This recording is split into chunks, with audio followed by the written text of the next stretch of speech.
客家风情。 Learn about another voice and culture of Taiwan with We Love Hakka. 现在就让我们加入客家风情，一起发现客家之美。新加坡可以全国体嘅客家文化保存期，比祖辈六家嘅农村历史留下見證。人群內做得看到特別嘅位置，還有文創商品、老農產品咯。有閒也做得來一片體驗下客莊神範老文化。The new Tile House Hakka Cultural District in Zhubei City, Hsinchu County, has a history dating back 200 years. It's enclosed by 4 walls, and the main entrance is a gate bearing a door plaque that reads 西河湿地, or West River World.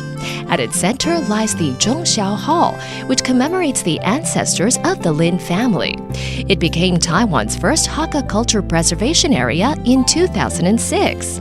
It's a great place to visit and experience the life and culture of a traditional Hakka village and appreciate its historical significance and cultural value.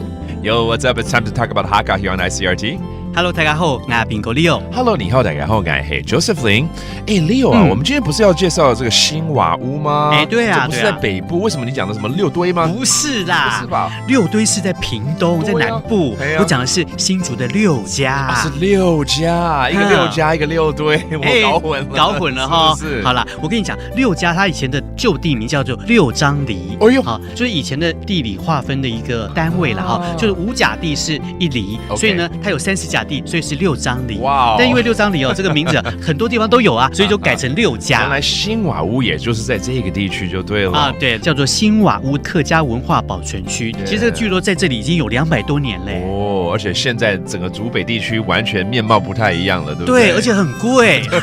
对，介绍一下这个园区里面到底有什么？好，这个园区里头它有很多的像是一些农村的一些历史的见证啦，可以看到有三合院啦，或是一些生态的景观池啦，再来呢文创的商品啦、咖啡厅啦、手作坊啦、书店啦、农产品啦、市集啦，各种东西都有，很丰富哈，没错，也很方便，坐个高铁就可以了，下车就可以了附近就很多很多的景点可以来去看，可能下次找你来当我的导游喽。那当然没问题啊，我很熟的。好，那我们来教几个单字喽，包括这个地方叫新瓦屋，新瓦屋，新瓦屋。Okay, this cultural district actually literally translates to new tile house, but it's called 新瓦屋。